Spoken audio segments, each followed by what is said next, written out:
অস্ট্রেলিয়ার কাছে বাংলাদেশ দল একেবারে নাকানি চুবানি খেয়েছে। ইনিংস ব্যবধান 751 রানের একটা পরাজয় বরণ করে নিয়েছে। বাংলাদেশ দল এই ম্যাচ হারলেও প্রাপ্তির জায়গাটা আসলে কোথায়? বাংলাদেশ দল অস্ট্রেলিয়ার এই সিরিজটা থেকে ঠিক কি কি প্রাপ্তি অর্জন করলো?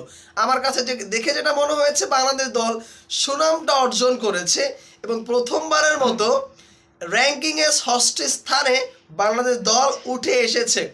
এবং সবচেয়ে মজার ব্যাপার হচ্ছে, টিম অস্ট্রেলিয়ার মাটিতে গিয়ে অস্ট্রেলিয়ার সাথে ডমিনেট করে একটা ম্যাচ জয়লাভ করেছে।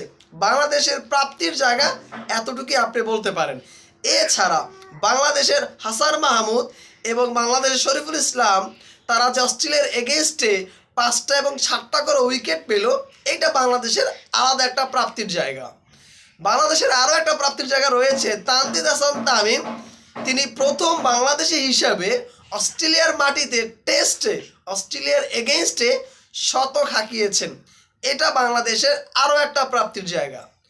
বাংলাদেশ দল অস্ট্রেলিয়ার এগেনস্টে যেমন ডমিনেট করেছে, এই ডমিনেটটা ইংল্যান্ড বলেন, ভারত বলেন, উইন্ডিজ বলেন, পাকিস্তান বলেন, সাউথ আফ্রিকা বলেন, কেউ আসলে এই ধরনের ডমিনেট করে ম্যাচ জয়লাভ করার নজির একেবারেই নেই।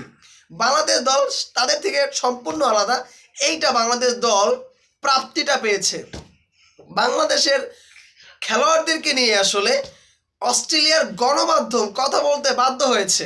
অস্ট্রেলিয়ার পুরাতন খেলোয়াড় বলেন, বলার বলেন, কমেন্টেটর বলেন, তারা কিন্তু বাংলাদেশের এই প্লেয়ারদের, বিশেষ করে হাসান মাহমুদ, শরীফুল, তানজিদ হাসান তামিম, তাদেরকে নিয়ে কথা বলতে বাধ্য হয় নাই, তাদেরকে নিয়ে কথা বলেছেন। এইটা বাংলাদেশ দলের প্রাপ্তির জায়গা। বাংলাদেশ দল দ্বিতীয় টেস্টে ঠিক কোন জায়গাটা হেরেছে প্রশ্ন সবার কাছে থাকে, তবে সবাই ব্যাপারটা ক্লিয়ার। এই ধরনের উইকেটে অনেকে বলে মিরপুর নাকি ধান ক্ষেত, আমার কাছে মনে হয় ম্যাকই হচ্ছে ধান ক্ষেত স্কোয়ার। কোলে নাও, দেখতেছো যে লাফাইতেছো, তারপর আমার দিকে চাইতেছো, লাফাইতেছে তো, এটা কাঁপতাছে।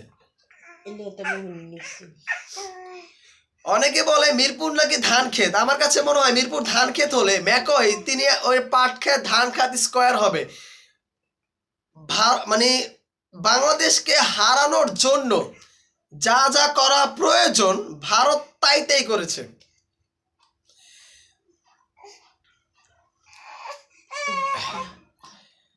বাংলাদেশ দলটাকে হারানোর জন্য অস্ট্রেলিয়ার যা যা করা প্রয়োজন ছিল অস্ট্রেলিয়া তাই করেছে। যে ধরনের উইকেট তৈরি করেছে, এই ধরনের উইকেট যদি বাংলাদেশে করতো, এতক্ষণে গণমাধ্যমগুলো বাংলাদেশের মিরপুরকে ধুয়ে দিত নিঃসন্দেহে। তবে অস্ট্রেলিয়ার টিম যেভাবে করে উইকেট তৈরি করেছে, আমার কাছে মনে হয় এটা স্যাঁচরামি ছাড়া অন্য কিছু না। বাংলাদেশ দল ব্যাটিংয়ে ভুগেছে। সত্যিকার অর্থেই বাংলাদেশ দল যদি আরেকটু দায়িত্ব নিয়ে ব্যাটিং করতো, আমার কাছে মনে হয় বাংলাদেশ দল এই টেস্টের ফলাফলটা আরেকটু বেটার হতে পারতো। হারুক, তবে হারাটা আরেকটু সম্মানজনক হইতো। এছাড়াও মিচেল স্টার্ক দ্বিতীয় ইনিংসে 4টা উইকেট পেয়েছে, একটু খেয়াল করে দেখবেন। মমিনুর উইকেটটা বলেন, তানজিদ তামিমের উইকেটটা বলেন, সাদমানের উইকেটটা বলেন, তারা আসলে উইকেটগুলো বিলিয়ে দিয়ে এসেছে।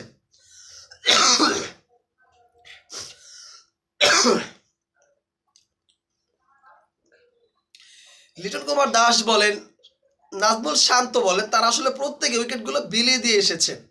তারা যদি এই ধরনের বাজে শট খেলে আউট না হয়ে তারা যদি আসলে মাঠে উইকেটে থিত হতো, উইকেটে যদি ধরে থাকতো, আমার কাছে মনে হয় বাংলাদেশের ফলাফলটা ভিন্ন হইতো।